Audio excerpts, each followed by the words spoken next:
오늘은 제사에 대한 마지막 시간입니다. 13번째 시간으로 이 화목제에 대한 추가 규례와 또 몇 가지 또 다른 내용을 함께 살펴봅니다.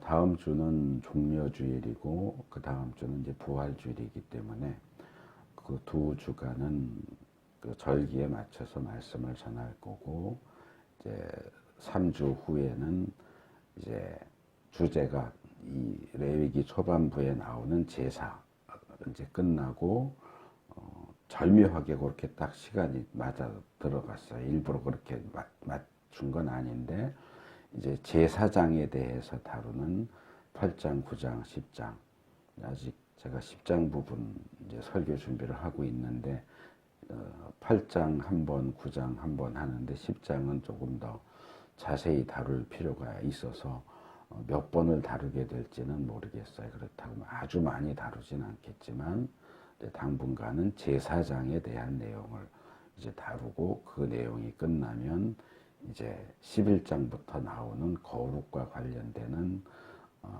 다양한 굉장히 많은 내용들로 넘어가게 됩니다. 그래서 오늘 제사에 대한 마지막 시간으로 화목제에 대한 추가 규례가 주된 내용이 됩니다. 일단 우리가 오늘 성경 본문을 11절에서 21절까지 읽었는데, 지금 읽은 본문은 화목제와 관련된 추가 규례고, 그 뒤에도 이제 몇 구절이 더 나오는데 그 내용들은 이제 간단하게 말씀을 드릴 거고요.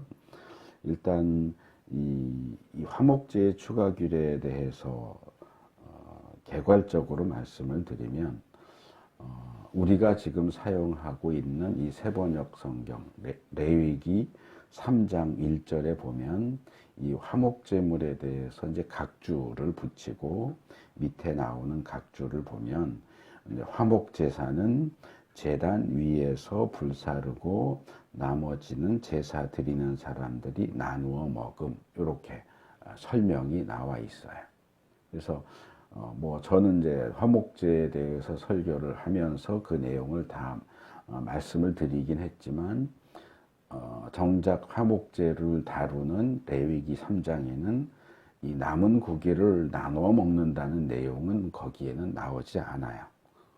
이제 나눠 먹는 얘기는 여기 이제 7장에 와야 이야기가 나오게 됩니다. 그래서 그런 부분들을 우리가 좀 이렇게 추가해서 생각을 하는 것이 필요하고, 지금 함께 교독한 본문 가운데도 나오지만 이 화목제 제사에는 다시 세 가지 종류가 거기 들어가 있는 것이 나옵니다. 그래서 감사해서 드리는, 이제 이 중간에 그것이 이렇게 말로 풀어서 나오죠.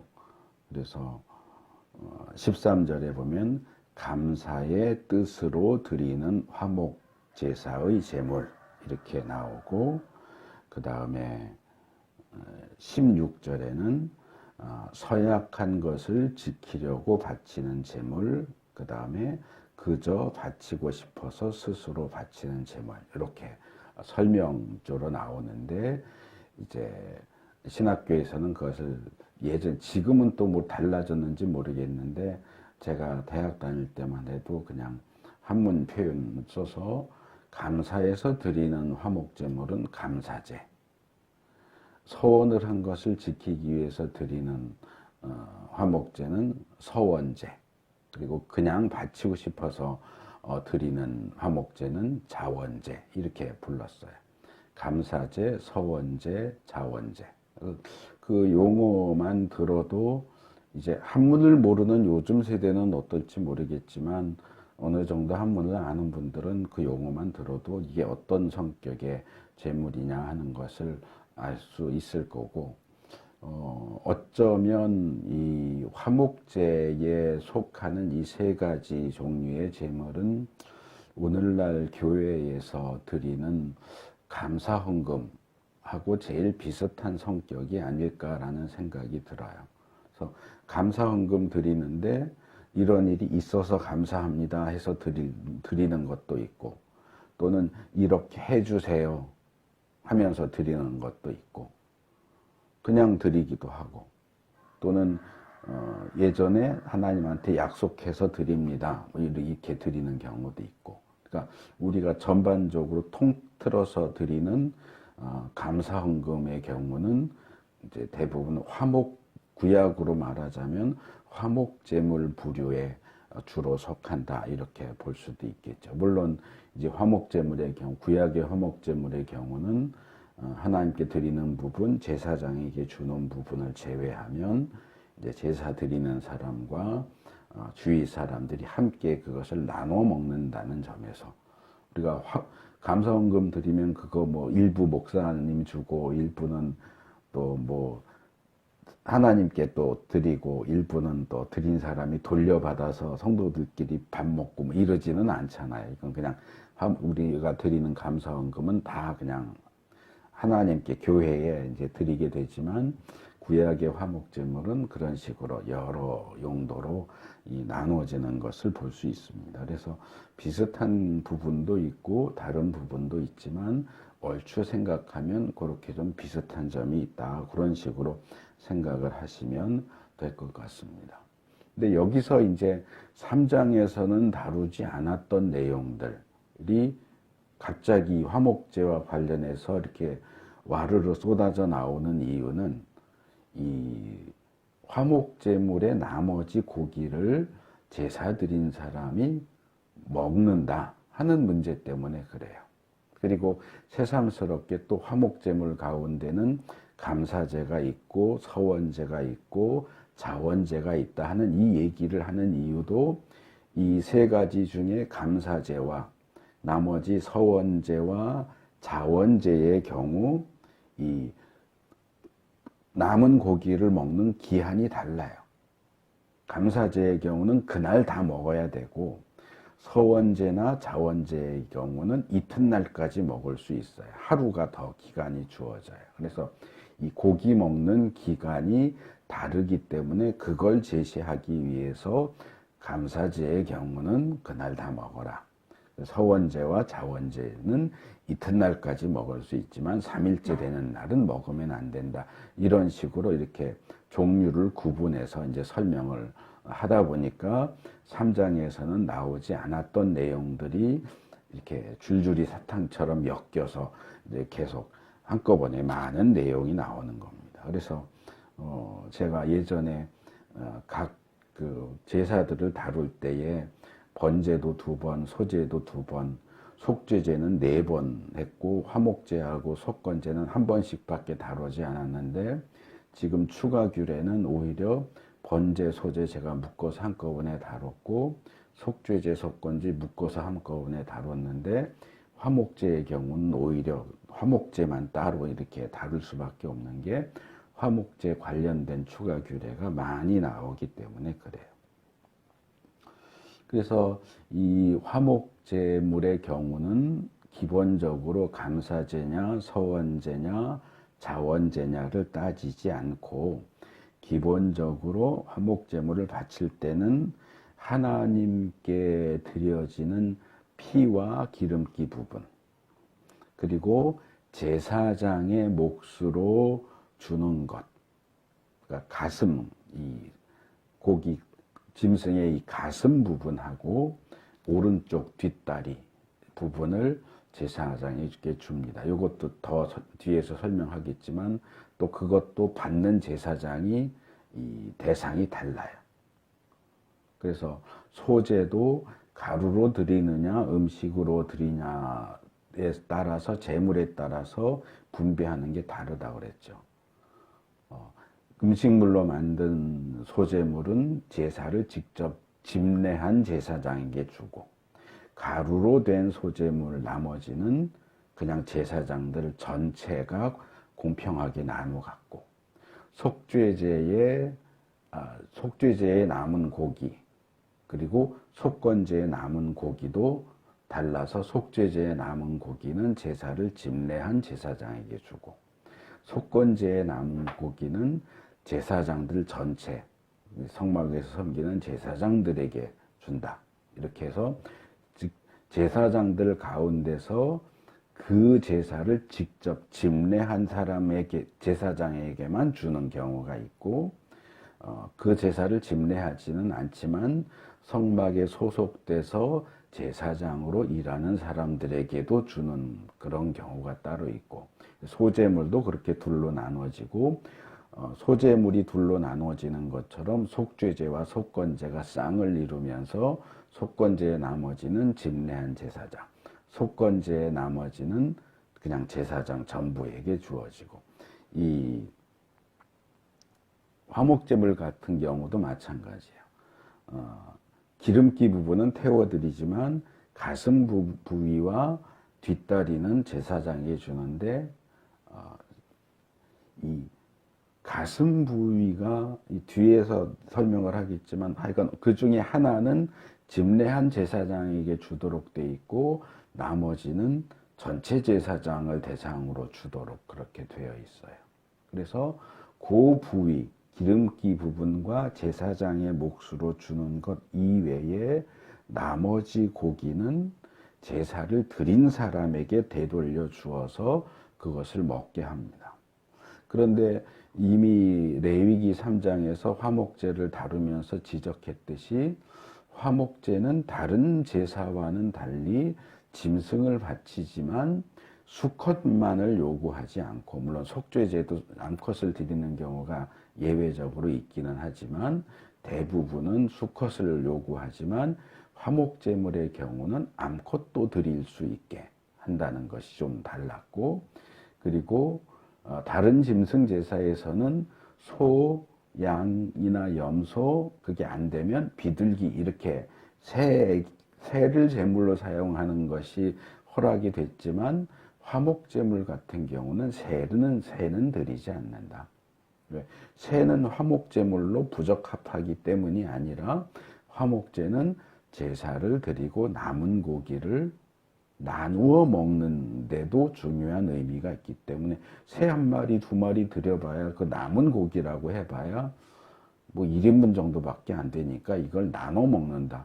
그냥 제사 드린 사람이 먹는다 이러면 또 얘기가 달라질 수 있지만, 이 화목제는 그냥 단순히 제사 드린 사람이 나머지 고기를 먹는다가 아니고 소든지 염소든지 양이든지 비교적 덩치가 큰 짐승을 제물로 바치기 때문에 그것을 제사 드린 사람에게 돌려주고 너가 먹어 해도 제사 드린 사람이 그걸 혼자 다 기한 내에 다 먹어치는 게 불가능해요.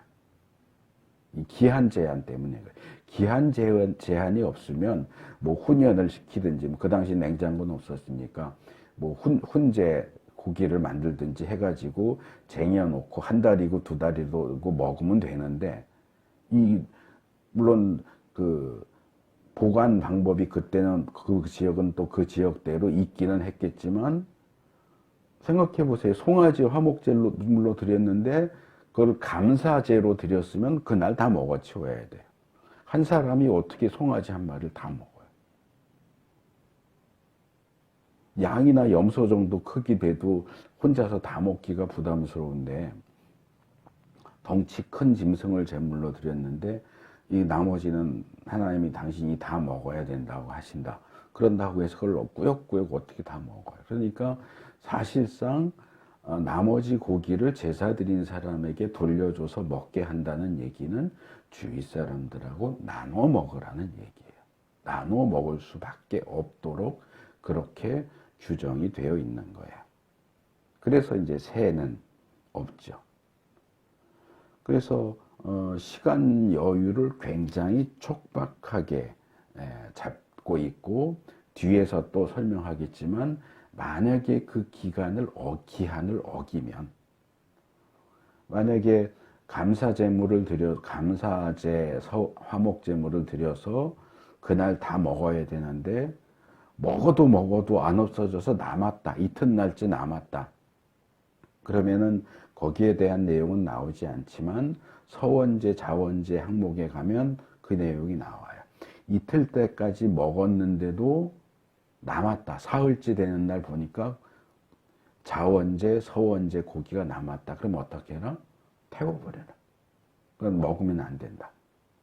근데 만약에 그것을 태워버리지 않고 날짜 계산을 잘못해서 착각해서든지 아니면은 뭐 하루쯤 어때 하고 뭐 고의적으로 먹었든지 어쨌든 그 기한이 지난 고기를 먹으면 어떻게 되느냐.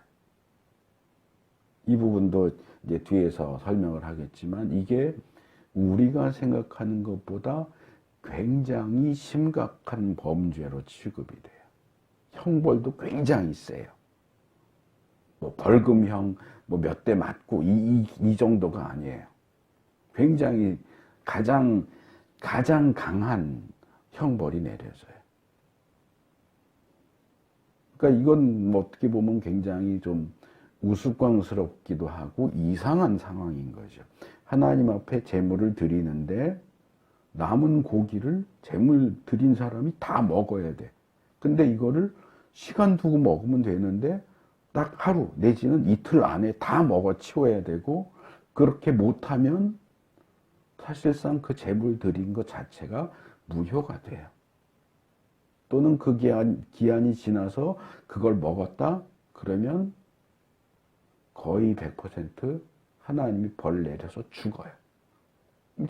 제사를 왜 드려요? 그렇게 될 거면.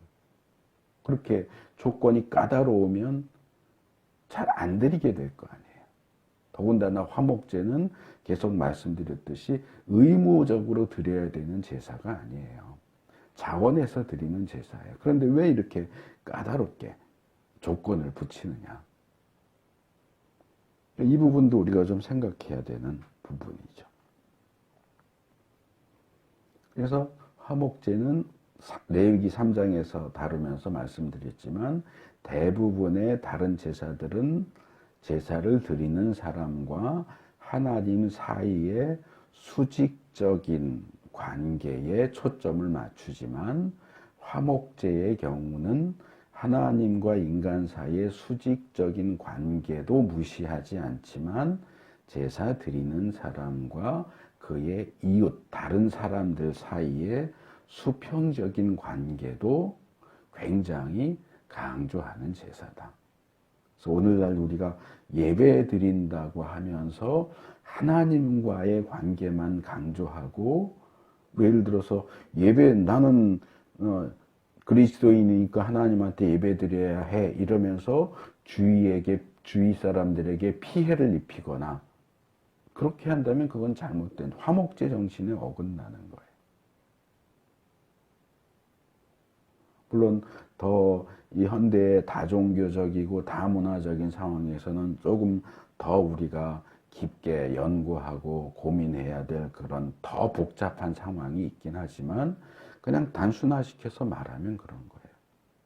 우리 예수 믿는 사람들이 하나님 예배한다고 하나님 위한다고만 하면서 주위 사람들한테 민폐 끼치면서 손해 입혀가면서 그래도 나는 무조건 하나님 예배해야 돼 이러면 그 예배 하나님이 안 받으세요.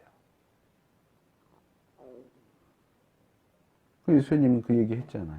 너가 하나님 앞에 제물 바치려고 제단 앞에 섰다가 형제에게 원망 들을 만한 일이 있으면 먼저 가서 사과하고 용서받고 와서 제물 바치라고요. 형제한테 원망 들을 만한 일이 있는데 그거 사죄하지 않고 용서받지 않고 하나님 앞에 제물 드려봐야 하나님이 안 받으신다고요. 그런 너무나 분명한 원리가 성경에 제시되고 있는데 그걸 완전히 무시하는 것 같아요.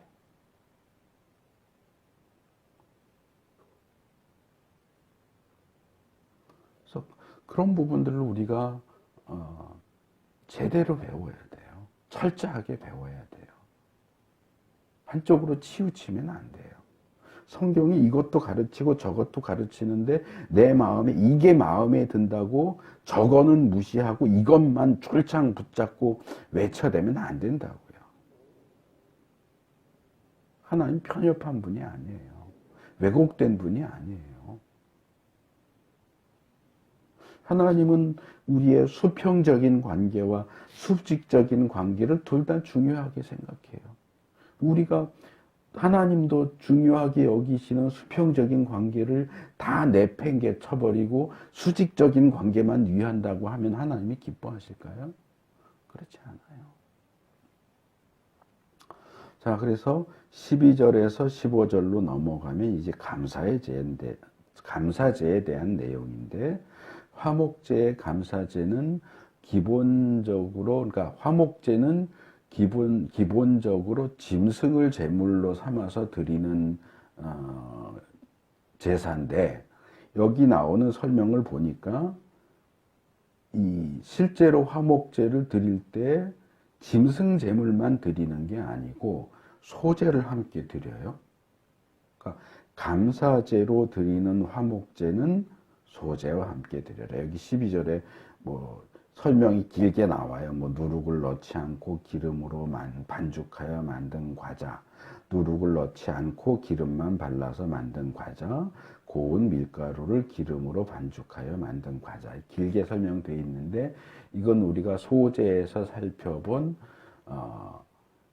음식물로 드리는 소제물 세 종류, 뭐 굽고 뭐 튀기고 뭐 그때 제가 다 요리 도구까지 해서 다 설명을 드렸어요. 그 음식물로 드리는 세 가지 종류의, 특별히 무교병으로 만든, 이 발효시키지 않고 누룩을 넣어서 발효시키지 않고 그냥 생밀가루 반죽, 기름과 가루만 해가지고 만든 무교병, 빵이나 과자 같은 것을 짐승 제물과 함께 하나님 앞에 드려야 된다.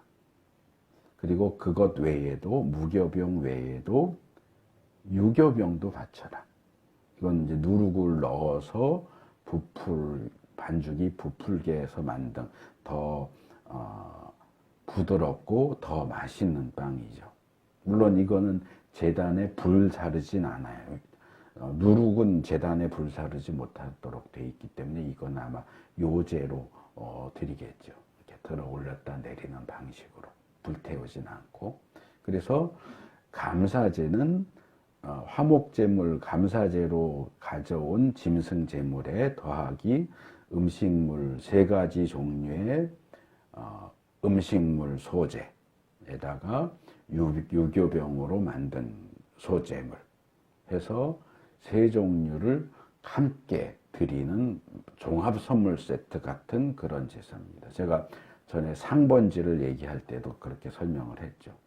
명칭은 상번제지만 번제만 드리는 게 아니고 거기엔 번제도 있고 소제도 있고 포도주 같은 걸 따라 드리는 전제 내지는 관제라고 하는 것까지 다 들어가 있는 종합적인 제사예요.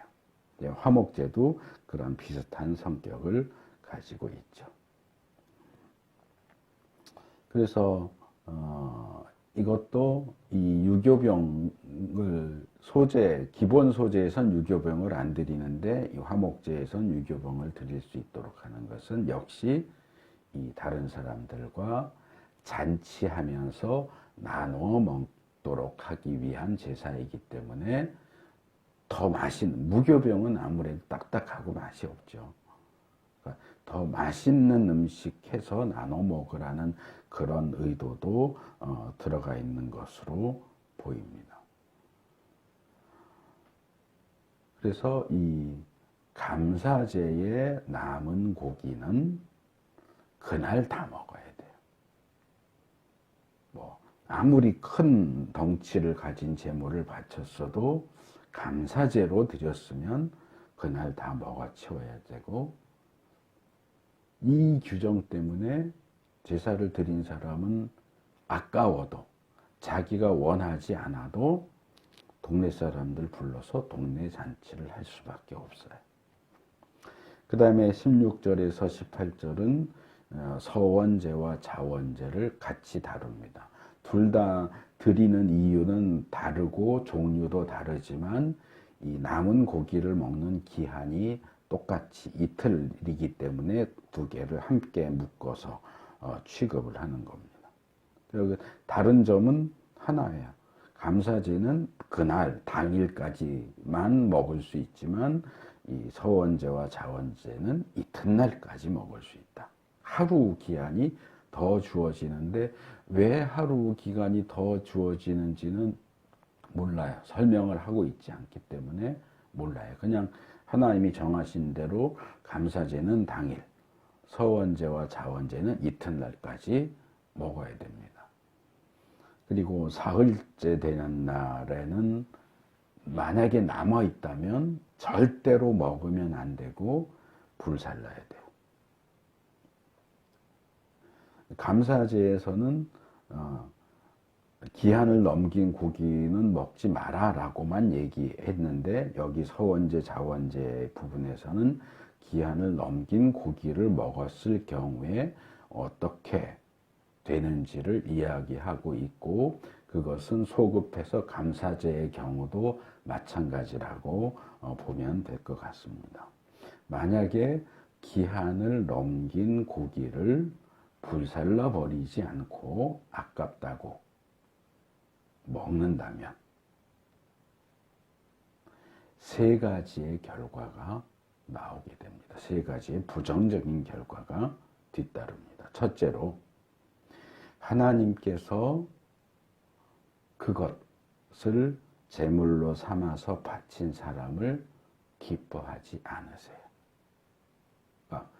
이 사흘째 되는 날 또는 감사제의 경우는 이틀째 되는 날 기한을 넘긴 고기를 먹었다면 그 고기 뭐라고 표현을 해야 되지? 그 고기의 주인도 아닌데 그 고기였던 짐승, 그 고기였던 짐승으로 바친 제사와 그것으로 제사를 드린 사람을 하나님이 기뻐하지 않아요. 그 얘기 무슨 얘기예요? 사흘 전에 또는 이틀 전에 바쳤던 그 화목제물이 꽝이 된단 말이에요. 기본적으로 드리기는 드렸지만 안 드린 게 돼요. 근데 안 드린 것만 그냥 제로 상태로 돌아가느냐 하면 아니에요. 마이너스 상태가 돼버려요. 그러니까 하나님과의 관계에서 플러스가 되려고 화목제물을 바쳤는데 하나님이 정하신 그 기한과 규정을 제대로 지키지 않는다면 기존에 플러스 되려고 화목제 바쳤던 것이 제로로 떨어지는 게 아니고 마이너스 상태로 떨어진다는. 그래서 첫째가 하나님이 그 제사 바친 사람을 기뻐하시지 않는다. 둘째, 그렇기 때문에 그런 악행, 기한을 넘긴 고기를 먹는 악행과 관련된 짐승으로 드린 제사는 아무런 효험을 나타내지 못하게 된다. 둘 다 지금 제로 지점을 얘기하는 것 같아요. 하나님 저 좀 예뻐해 주세요 하고 제물을 바쳐서 이게 하나님이 받아들이셨으면 그래 너 예쁘다 이렇게 하셨을 텐데 이 고기를 먹는 바람에 그래 너 예쁘다 했던 게 제로 상태가 돼. 예쁘다 더 이상 안 하세요. 그리고 하나님 앞에 제물 바친 것도 아무 효과가 없게 돼요. 제물 드리지 않는 거나 전혀 다를 바가 없게 돼요. 근데 제로 상태로만 떨어지면 다행일 것 같은데 그게 아니에요. 세 번째 마지막으로 기한이 지난 고기를 먹는 역겨운 행위를 한 그 사람은 벌을 받게 됩니다. 그 사람이 받게 되는 벌이 19절에서 21절에 더 구체적으로 나옵니다. 그래서 결국 하나님께서 명령하시는 사후 조치에 대한 규례를 제대로 이행하지 않은 그 사람은 기껏 하나님과 가까워지겠다고 화목제사를 드렸지만 하나님과의 화목은커녕 오히려 하나님을 불쾌하시게 해서 제사를 드린 것도 무효가 되고 자기도 벌을 받게 되는 결과를 맞을 수밖에 없다. 차라리 애초에 제사를 드리지 않은 것만도 못한 상태가 된다는 거죠. 근데 또 이런 설명을 들으면서 그런 생각을 하는 사람이 분명히 어디선가 나올 거라는 생각이 드는데, 예감이 드는데, 결국 이 얘기는 제사를 제대로 드리지 않을 거면 아예 제사를 드리지 마라. 그 얘기 아니냐. 제사를 하나님이 정하신 대로 그대로 드리지 않을 거면 아예 제사를 드리지 않는 게 낫겠네. 나는 이 하나님을 불쾌하게 하실 수도 있을까봐 나는 아예 제사를 안 드릴 거야. 현대식으로 말하면 이런 거죠. 나는 그 예배 참석했다가 내가 깜빡 졸면 하나님이 기분 나빠하실 거 아니야. 나 예배에 참석했다가 졸까봐 나 예배 안 갈래. 이렇게 얘기하는 건 똑같은 거예요. 하나님한테 예배 드리러 갔다가 내가 뭔가 깜빡 실수를 하거나 잘못해서 하나님을 불쾌하게 만들면 차라리 내가 예배에 참석하지 않는 게 더 낫지.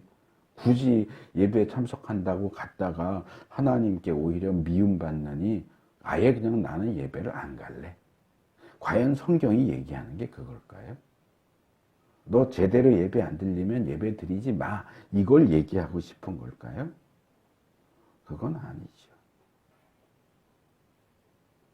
다만 우리가 여기서 받아야 하는 교훈은 우리가 하나님 앞에 제사를 드리고 예배를 드릴 때는 내가 기준이 아니고 하나님이 기준이어야 한다. 내가 하나님께 화목제사를 드렸으니까 그걸로 됐어. 그걸로 끝. 그리고 남은 고기 먹는 건 내가 알아서 할게. 하나님 화목제사 드렸잖아요. 남는 고기를 내가 당일에 다 먹든지 이튿날 먹든지 사흘째 먹든지 일주일 뒀다가 먹든지 그건 내가 알아서 할 거고요. 하나님은 내가 화목제사 드렸으니까 그냥 그것만 받으시면 되잖아요. 그게 아니라는 거예요. 근데 우리가 그런 식으로 많이 해요. 내가 하나님을 위한다는 명목으로 하나님이 원하시지 않는 방식, 하나님이 금지하시는 방식을 들이미는 거예요. 어쨌든 내가 하나님 위해서 하는 거니까 하나님 이해하고 받으세요. 어쨌든 좋은 게 좋은 거지. 내가 하나님 드리겠다는데 뭐 그렇게 까다롭게 굴어요. 드린대잖아요. 근데 그게 정말 하나님을 섬기는 거냐? 아니요. 나 위해서 하는 거죠. 나 편하자고 하는 거죠. 정말 하나님을 위해서 하는 게 아니라. 우리의 제사와, 우린 제사 안 드리지만 예배와 섬김은 그것을 행하는 우리 자신이 아니라 그것을 받으시는 하나님을 중심으로 해서 행해져야 되는 거예요. 그래서 우리가 뭘 하든지 하나님 앞에서 뭘 하든지 또는 교회와 관련해서 뭘 하든지 우리 자신을 이 기준으로 늘 돌아봐야 돼요. 내가 정말 이 일을 또는 이 말을 정말 하나님을 위해서 하는 걸까? 나 자신을 위해서 하는 걸까? 하나님을 기쁘시게 하려고 하는 걸까? 내가 칭찬받고 싶어서 하는 걸까?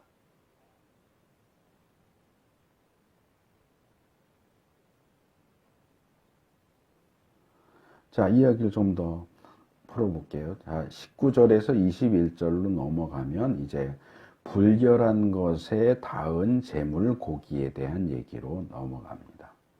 앞부분에서는 이제 주로 기한에 대해서 다뤘어요. 이제 감사제는 당일, 서원제와 자원제는 이튿날까지 먹을 수 있고 먹어야 하고, 먹을 수 있고가 아니고 먹어야 하고, 그 기한을 넘기면 절대로 먹으면 안 되고 차라리 불살라 버려라. 근데 이제 이 19절, 21절 단락으로 넘어오면 갑자기 기한에 대한 얘기는 쑥 들어가고 불결한 것에 닿은 재물 고기를 어떻게 해야 되느냐. 근데 어떻게 보면 이 앞의 내용과 이 뒤의 내용이 서로 상관이 없는 것처럼 보이기는 하지만 실제로는 상관이 있다고 봐야 됩니다. 그래서 이 제한 기한을 넘기면 물론 기본적으로 정해진 그 기한 안에도 당일에 먹는 그 과정에서도 이튿날까지 먹는 과정에서도 그 나머지 고기를 먹으면서 뭔가 불결한 것과 불결한 어떤 물건과 또는 불결한 사람과 그 재물이 하나님께 드려지고 남은 거기 때문에 여전히 거룩한 거란 말이에요. 그 거룩한 것이 불결한 사람이나 불결한 어떤 무언가와 접촉하지 않도록 신경을 써야 돼요. 그러니까 자, 오늘 내가 화목제, 송아지로 화목제 드렸다. 남은 고기가 많아. 동네 사람들 다 와서 먹자.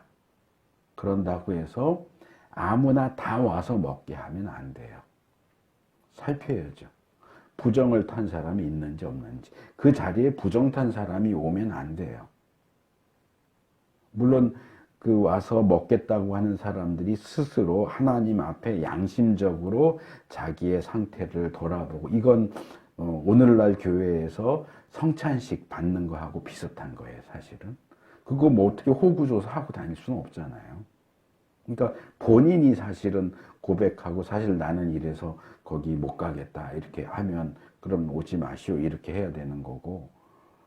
근데 성찬식도 그렇잖아요. 내가 꺼리낌한 게 있는데도 성찬식 공개적으로 행해지니까 내가 세례받은 거 알고 직분 받은 거 아는데 성찬식 이렇게 하는데 안 받고 있으면 눈에 띌 거 아니에요.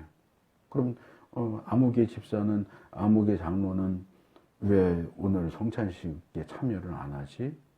뭔가 죄를 졌나 보다. 뭔가 문제가 있구나. 그럴 거 아니에요. 의외로 사람들이 그런 거에 굉장히 민감해요. 그럼 그거 싫어서 마음에 꺼리낌이 있는데도 그냥 받는다고요. 그럼 뭐라 그래, 바울이?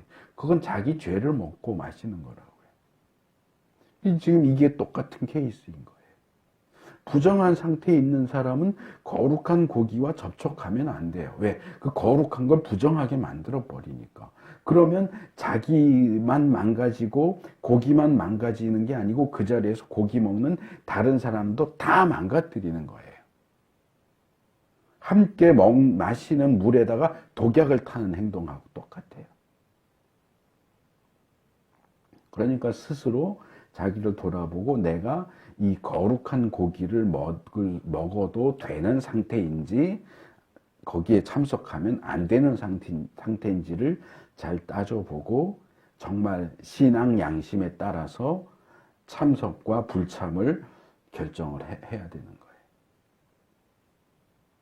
근데 만약에 나는 부정한 상태여서 거기 가면 안 되는데도 의도적으로 꾸역꾸역 그걸 숨기고 그 자리에 왔다.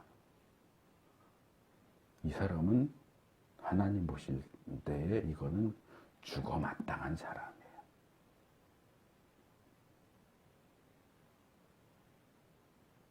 그래서 기한을 넘기지 않은 상태에서도 굉장히 주의해야 하는 부분인데, 기한을 넘길 경우에는 이 고기가 노출이 더 많이 되는 거죠. 노출이 더 많이 되니까 부정한 것과 접촉하게 될 케이스가 더 많아지는 거죠. 그래서 정해진 기간 안에든 기간을 넘기든 어쨌든 이 부정한 것과 더군다나 이 제사장들에게 주어지는 제사장들이 성막들에서 먹어야 되는 그것은 이제 가장 거룩한 지성물이고, 지금 이거는 지성물은 아니고 성물이에요. 한 단계 거룩은 거룩인데 성물, 지성물 이렇게 나눠진단 말이에요. 그러니까 이거는 성막들에서 먹는 게 아니고 아마 성막 바깥에 나가서 이제 공동 식사할 수 있는 그런 뭐 자리에서 먹겠죠. 그러다 보니까 성막 안에서는 다른 부정한 것과 접촉할 일이 별로 없어요. 근데 이거는 동네 잔치를 하니까 뭐 동네 개가 와서 물어뜯을 수도 있는 거고, 뭔가 부정한 상태에 있는 사람이 지나가다가 툭 건들 수도 있는 거고, 이 부정에 이 노출되어 있단 말이에요. 그러니까 그런 어떤 상황이 있든 구체적으로는 어떤 상황인지 다 예를 들 수가 없지만 어쨌든 그런 식으로 부정에 노출되어 있는 상태이기 때문에 이 거룩한 고기가 부정한 것과 접촉하지 않도록 최대한 주의를 기울여야 되고 노력을 해야 할 것을 요구하는 겁니다. 그래서 본문이 말하는 어떤 불결함 또는 부정함은 두 가지 방향으로 이야기되는데, 첫째는 고기가 불결하거나 부정한 것과 접촉한 경우, 이미 앞에서부터 말씀드렸던 것, 부정한 어떤 물건이나 사물. 두 번째는 고기는 정결한데 고기를 먹는 사람이 부정한 사람, 불결한 사람. 그러니까 어쨌든 그것도 접촉이 있잖아요. 먹어야 되는데 손으로 집든지 뭘로 집든지 집어야 되니까 접촉하게 되는 거죠. 그러니까 사물과 접촉하는 경우, 사람과 접촉하는 경우. 그래서 모두가 함께 먹는데 그 중에 한 사람이라도 부정한 사람이 있다면 그 사람 때문에 남은 고기가 전체가 다 부정하게 되고, 부정하게 된 고기를 먹은 모든 사람들이 다 부정하게 되는 거예요. 그러니까 하나님과 화목하겠다고, 하나님과 잘해보겠다고 제사를 드렸는데 그렇게 제사를 드린 결과 죄를 더 많이 짓게 된 거예요. 죄가 더 많아지게 된 거죠. 그래서 의도적인 경우야 당연한 얘기겠지만, 이 사람은 부정한 사람이 아니에요.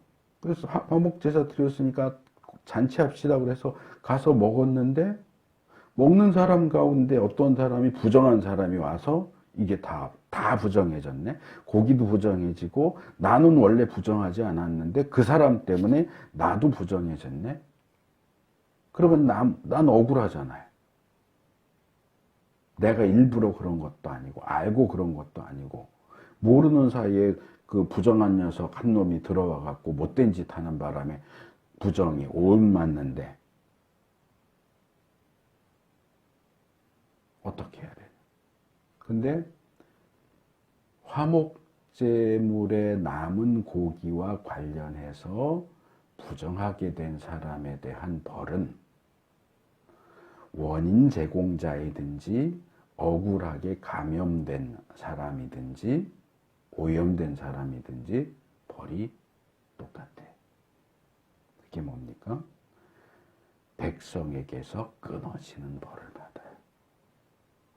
이건 제가 출애굽기 하면서부터 여러 차례 말씀을 드렸던 거예요. 이스라엘 백성이 하나님의 백성 이스라엘에게서 끊어진다라고 하는 벌은 뭐냐? 기본적으로 요절, 일찍 죽는 거, 요절, 객사, 자기 집에서 편하게 죽지 못하고 어디 나가서 밖에서 죽는 거, 또는 공동체로부터의 추방. 고대 세계에서 공동체에서 추방당하는 거는 그건 사형 선고랑 똑같은 거예요.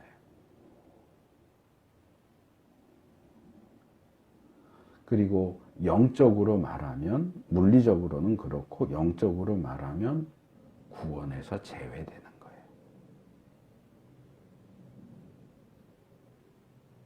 거예요. 아까 말한 것처럼 나는 부정하게 되는 원인을 제공한 사람도 아니고 잔치하자고 해서 와서 먹다가 부정해졌는데 나도 죽어야 돼? 너무 억울하잖아. 이렇게 생각해 보세요.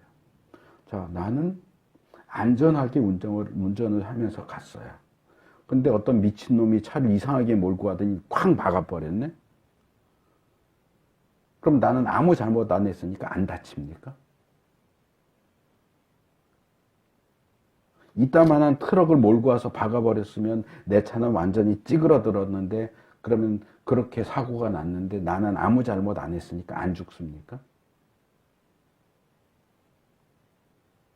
이건 가해자의 문제가 더 심각하긴 하지만 피해자의 문제도 조심해야 되는 부분이에요. 그러니까 이 정결함과 부정함은 사실상 생명과 관련된 문제예요.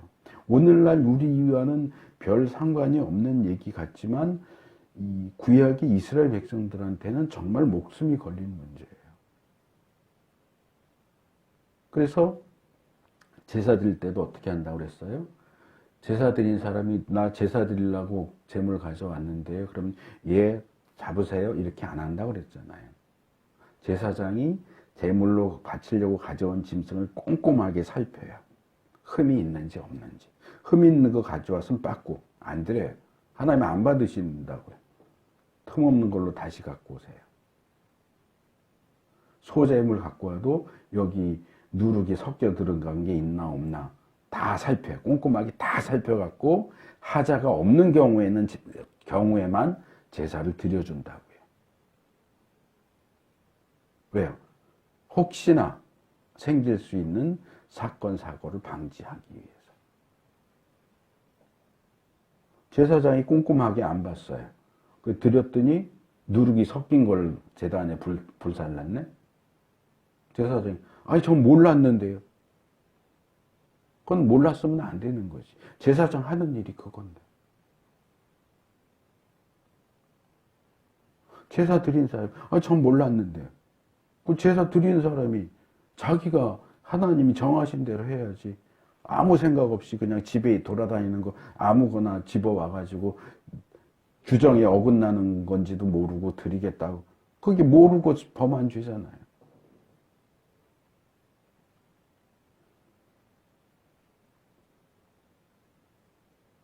본문에 2번이나 나와요. 20절에 한 번, 21절에 한 번. 백성에게서 끊어지게 하여야 한다. 끊어지게 하여야 한다는 건 뭐예요? 끊어지게 된다가 아니고 끊어지게 하여야 한다. 누가 끊어지게 하는 거예요? 제사장, 모세가요. 이스라엘의 지도자들이 그런 범죄자들에게 벌을 내려야 돼요. 살인, 사형에 처하든지 추방을 하든지. 하나님도 이미 그 사람은 너는 더 이상 내 백성이 아니야.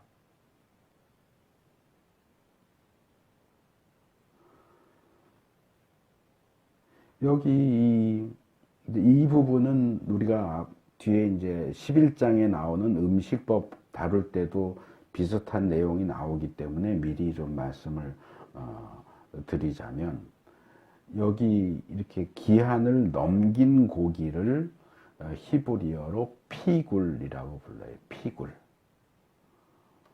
불결하게 된 고기 또는 부정하게 된 고기.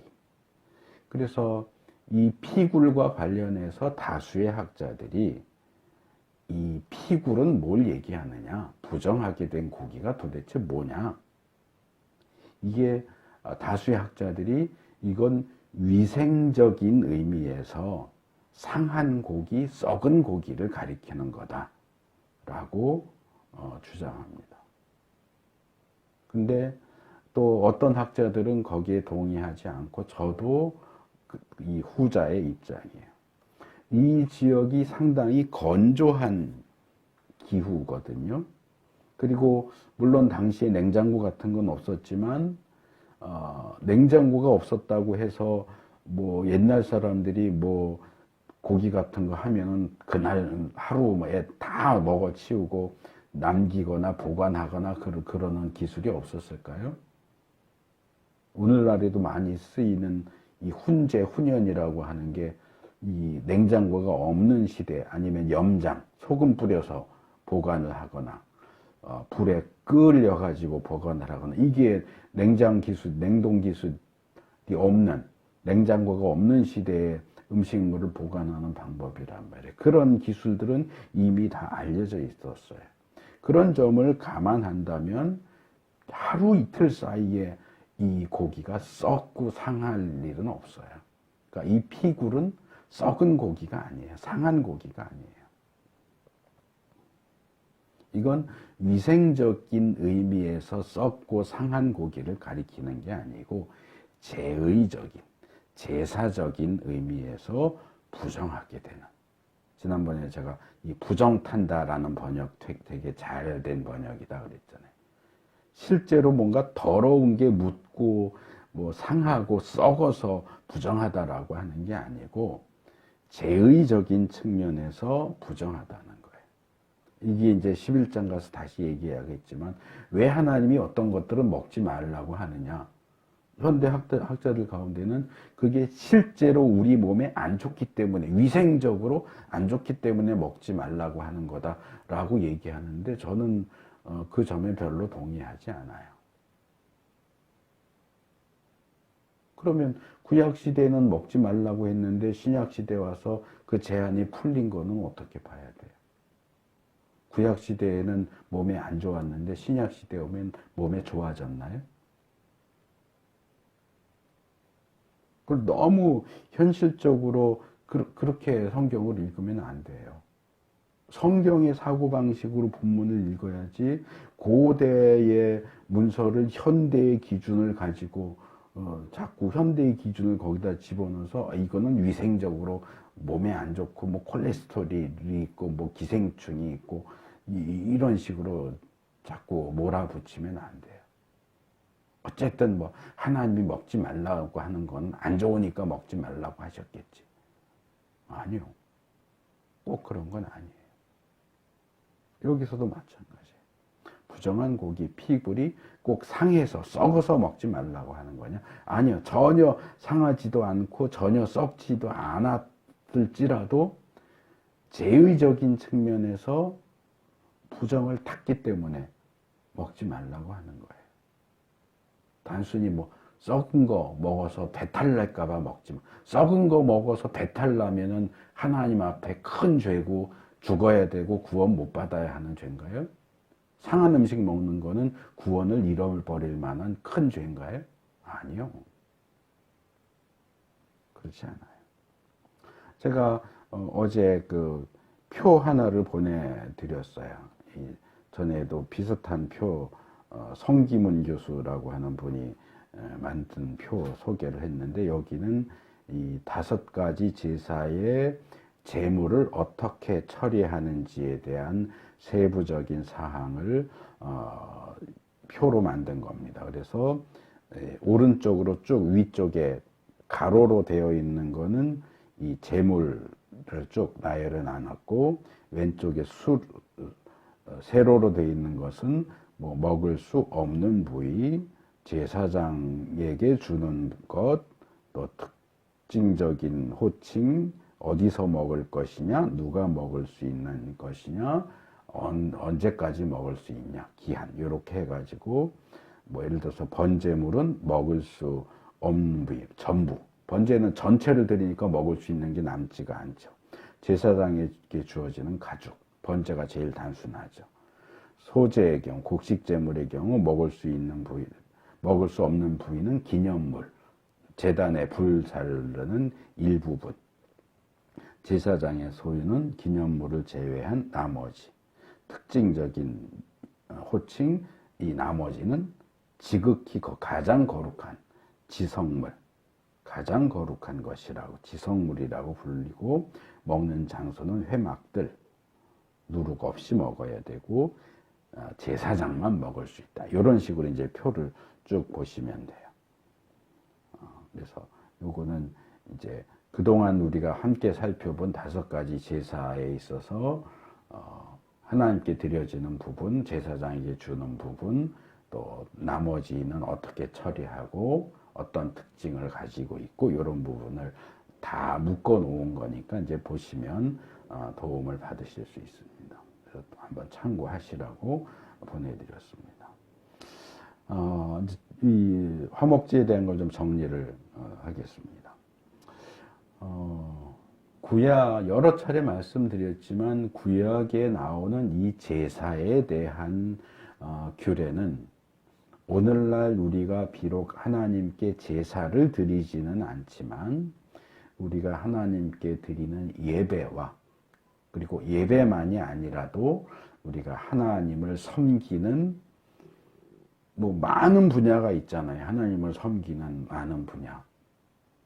뭐 청소를 할 수도 있고, 음식을 할 수도 있고, 뭐 교사를 할 수도 있고, 성가대 찬양팀을 할 수도 있고, 뭐 여러 가지 하나님을 위해서 하는 모든 전반적인 일들을 어떻게 해야 하느냐, 예배를 어떻게 하고 섬김을 어떻게 해야 하느냐에 대한 교훈을 줍니다. 그래서 모든 제사는 기본적으로 속죄의 기능, 안수를 하는 행동과 피를 바친다는 부분과 관련해서 죄를 속해주는 기능과 화목의 기능, 하나님과 화목하게 한다는 기름기 부분을 바치는 그것을 통해서 모든 제사는 이 속죄와 화목의 기능을 기본적으로 가지면서 또 공통적으로 하나님을 기쁘시게 하기 위한 행동이다. 모든 제사는 하나님을 기쁘시게, 뭐 속죄가 됐든 뭐 화목이 됐든 뭐 번제가 됐든 결국은 하나예요. 하나님을 기쁘시게 하려고 하는 거예요. 뭐 감사 예배가 됐든 헌신 예배가 됐든 뭐 선교 파송 예배가 됐든 결국은 그 예배를 통해서 하나님을 기쁘시게 하려고 예배를 드리는 거예요. 구제를 하든 봉사를 하든 뭐 성가대 봉사를 하든 식당 봉사를 하든 하나님을 기쁘시게 하려고 하는 거예요. 똑같아요. 그래서 하나님이 그 예배와 제사와 섬김을 기뻐 받으시게, 본문에 계속 나오는 기꺼이 받게, 또 그 향기로 나 주를 기쁘게 하는 뭐 이런 표현들이 계속 나오잖아요.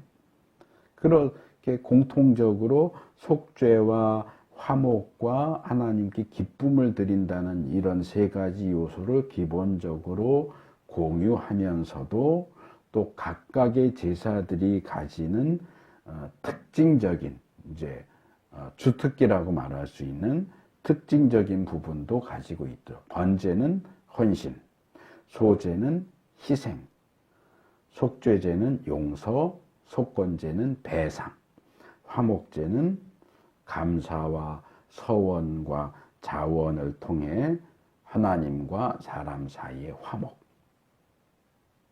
그래서 하나가 다른 하나를 대신할 수 없어요. 계속 강조했지만 화목제 하나 드리면서 속죄도 하고 뭐도 하고 이렇게 하면 안 돼요. 속죄를 위해서라면 속죄제를 드리는 거고, 화목을 위해서는 화목제를 드려야 돼요. 속죄하지 않고 화목은 불가능해요.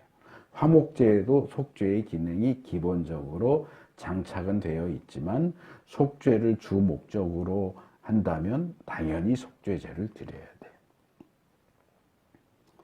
그래서 대부분의 제사들은 인간과 하나님 사이의 수직적인 관계를 주로 다루지만 화목제, 주로 화목제, 그리고 우리가 이전에 살펴본 속건제도 이 배상이라는 측면에서는 사람과 사람 사이의 수평적인 관계에 눈을 돌리고 있는 것을 볼 수 있죠.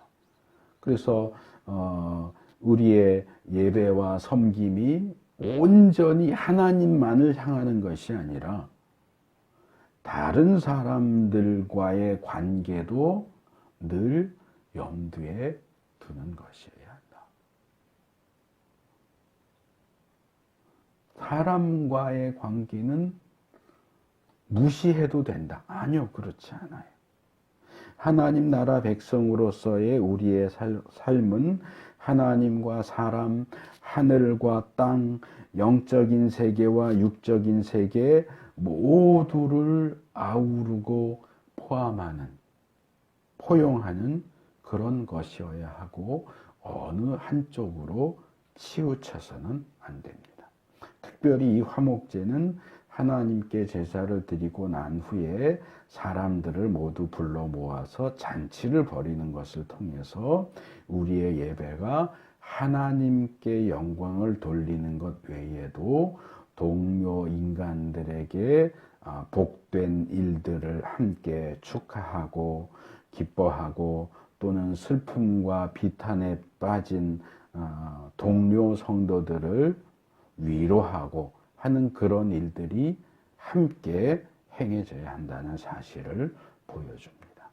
하나님께서는 우리의 예배 시간이 하나님만이 아니라 신자들 상호 간의 풍성한 교제와 나눔의 자리가 되기를 원하신다. 근데 사실은 이제 대부분의 예배는 공예배 시간은 하나님과의 수직적인 것에 주로 초점이 맞춰져 있죠. 기도도 그렇고, 물론 기도하는 가운데 다른 사람을 위한 기도도 할 수 있겠죠. 찬송도 그렇고, 예물도 그렇고, 또 설교도 그렇고, 주로. 그래서 계속 앞에만 바라보고 우리가 뭔가를 하나님께 드리던가, 하나님이 우리에게 말씀하시든가, 이렇게 하나님과 우리 각자의 어떤 상호관계 그것만 일어나는데 예배 끝나고 나서 우리가 예배를 통해서 성도 간의 교제를 했다 이렇게 말하면 조금 우습게 들리기는 해요. 그럼에도 불구하고 우리가 이 예배 가운데 기도 안 해도 찬송 안 해도 또 헌금 안 해도 이웃에 대한 어떤 생각, 배려, 섬길 수 있는 어떤 그런 단초를 제공하는 그런 것들이 함께 행해질 수 있도록 우리가 좀 더 관심을 가지고 더 노력하는 것이 필요하다. 그래서 또 예배 시간만이 아니라 우리 일상적인 삶 속에서도 이 화목제의 정신을 따라서 우리에게 주신 물질을 이웃과도 넉넉히 나눌 수 있어야 되고, 물질만이 아니라 어려운 이웃을 섬기는데 우리의 시간과 힘과 또 지식과 재능을 또 사용할 수 있어야 됩니다. 그래서 히브리서에 보면은 이 서로 돕고 하는 그것도 하나님이 기뻐 받으시는 제사다 그렇게 얘기를 하잖아요. 꼭 공예배 시간에 모여서 기도하고 찬송하고 설교 듣는 것만 예배가 아니고 우리의 일상적인 삶 속에서 서로 돕고 섬기고 하는 그것도 역시 하나님이 받으시는 예배 가운데 하나다 하는 사실을 기억했으면 좋겠습니다. 자, 화목제에 대한 내용 여기까지 하고 딱 끝나면 분량이 딱 맞을 것 같은데 아직 몇 개가 더 남아서 이건 제가 준비는 충분하게 했는데 최대한 빨리 말씀드리고 설교를 맺도록 하겠습니다. 22절에서 27절에는 이제 피와 기름기 먹지 말라 하는 내용이 나옵니다. 이건 우리가 이미 작년에 출애굽기 23장 18절 한 절을 본문으로 해서 설교 하나를 제가 2021년 5월 9일 날 제물의 피와 기름이라는 제목으로 아예 설교 한 편으로 따로 다뤘어요. 그래서 기본적인 내용은 말씀드리지 않고 이 본문에 추가되는 내용만 간단하게 말씀드리자면, 이스라엘 백성들은 소나 양이나 염소 같은 짐승의 기름기 부분을 먹는 게 금지돼 있습니다. 제물의 기름기는 다 제단에 불사르게 돼 있고, 제물이 아닌 경우에는, 그러니까 제물로 드리지 않는 짐승의 경우도 도살을 하는 경우가 있을 테니까, 그런 경우에는 그 기름을 다른 용도로 사용할 수는 있어요. 예를 들면 불을 밝히는데 사용한다거나, 불을 밝히거나, 또는 이렇게 나무 같은 목재 가구에 광을 낸다거나, 뭐 가죽 제품에 광을 낸다거나, 뭐 어떤 수지로 사용을 한다거나, 집안의 다른 일들을 하는 용도로 사용하는 경우는 있지만, 어떠한 경우에도 제물로 바치는 것이든 아니든 간에 먹는 것은 절대로 안 됩니다. 여러 가지 그 주장들이 있지만, 그때 제가 정리한 게 그거예요. 이 기름기 부분은 짐승의 가장 좋은 부분이고, 짐승의 힘의 근원을 상징하기 때문에 그 가장 좋은 것과 이 힘의 근원을 정말 그것의 근원이신 하나님께만 돌려드려야 한다 하는 의미에서 인간이 그것을 먹는 것을 철저하게 금지합니다. 그 다음에 피도 절대로 먹으면 안 됩니다. 피는 죄를 속하는 용도로만 사용할 수 있습니다. 제물로 바치는 짐승이 아니라 사냥해서 잡은 짐승의 피도 먹을 수 없습니다. 그건 다 땅에 쏟아야 되고 흙으로 덮어야 됩니다.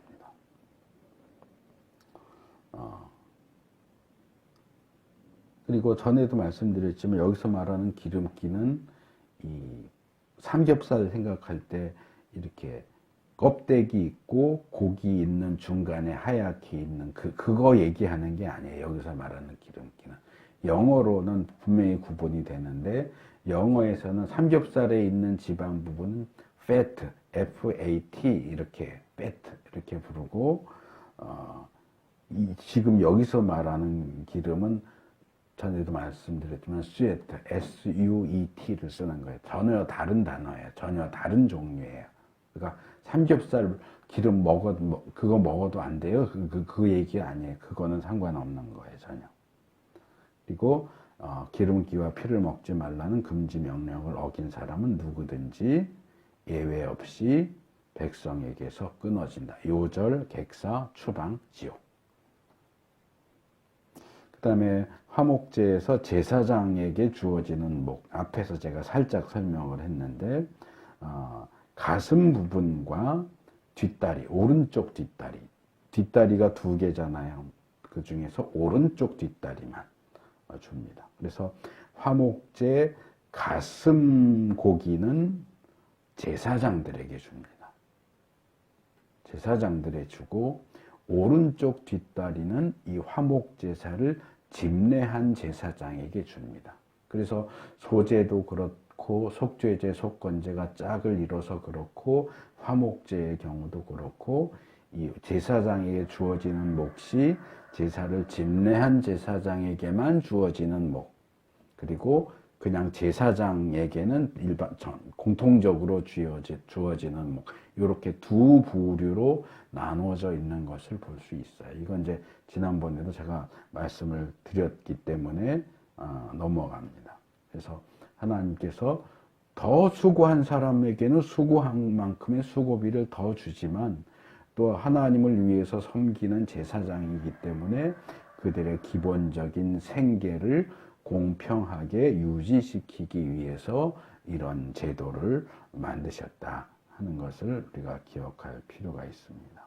그리고 이제 35절에서 38절이 이제 이 7장 제일 마지막 부분인데, 이제 추가 규례에 맺는 말입니다. 그래서 35절에서 36절은 제사를 드렸을 때에 제사장에게 주어지는 몫에 대한 내용인데, 이것은 이스라엘 백성들이 대대로 영원히 지켜야 할 규례다.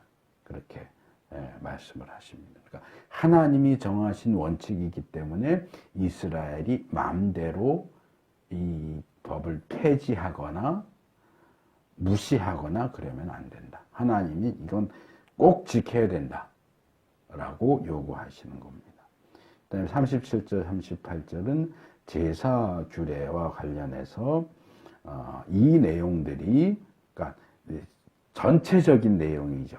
전체 제사에 대한 내용이 이스라엘 자손에게 시내 광야에서 주님께 제사를 드리라고 명하시던 날에 주님께서 시내산에서 모세에게 명하신 것이다. 이렇게 소개를 합니다. 이것도 역시 마찬가지예요.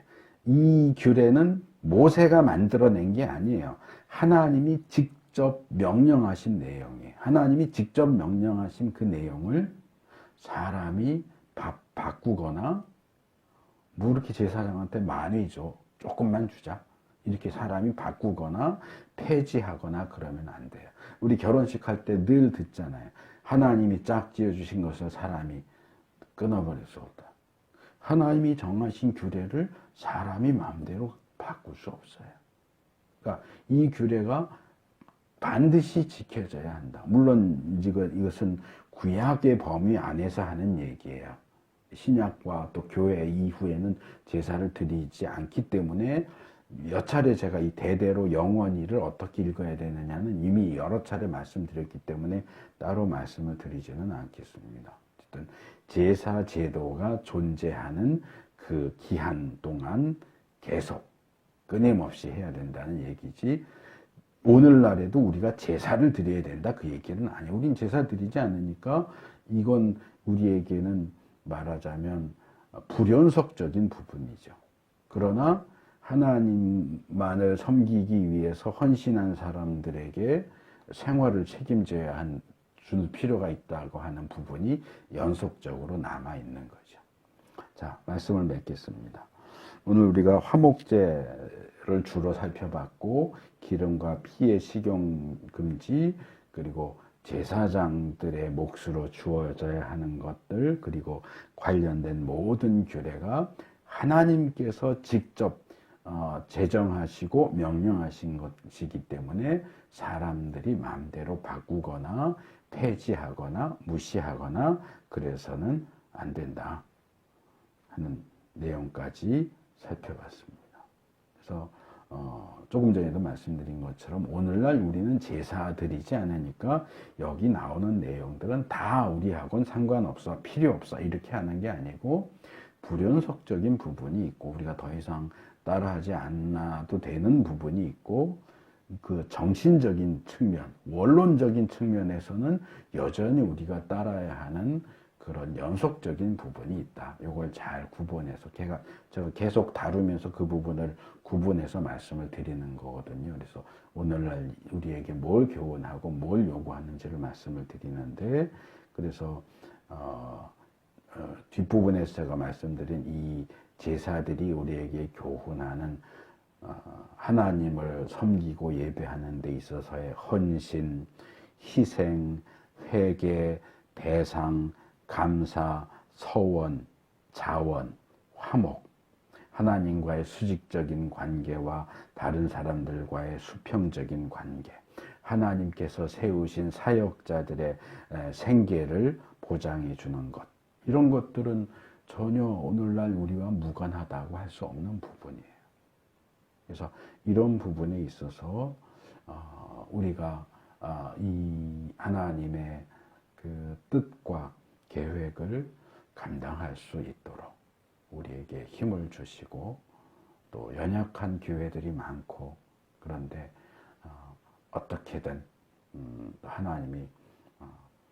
하나님께서 성도들을 복을 주셔야 돼요. 성도들을 복을 주셔야지 성도들이 또 그 받은 복을 나누고 또 바치고, 그래야 그것으로 또 교역자들이 생활을 할 수 있고, 이렇게 돼 있는 그게 하나님이 짜 맞춰 놓으신 구조이기 때문에 이 부분들을 우리가 잘 감당할 수 있도록 하나님 우리에게 정말 풍성하게 복 주셔서, 또는 우리가 받은 것이 많지 않다 할지라도 또 우리가 할 수 있는 것 안에서 어쨌든 하나님이 원하시는 바를 행하고자 노력할 수 있는 우리가 될 수 있기를 축복합니다.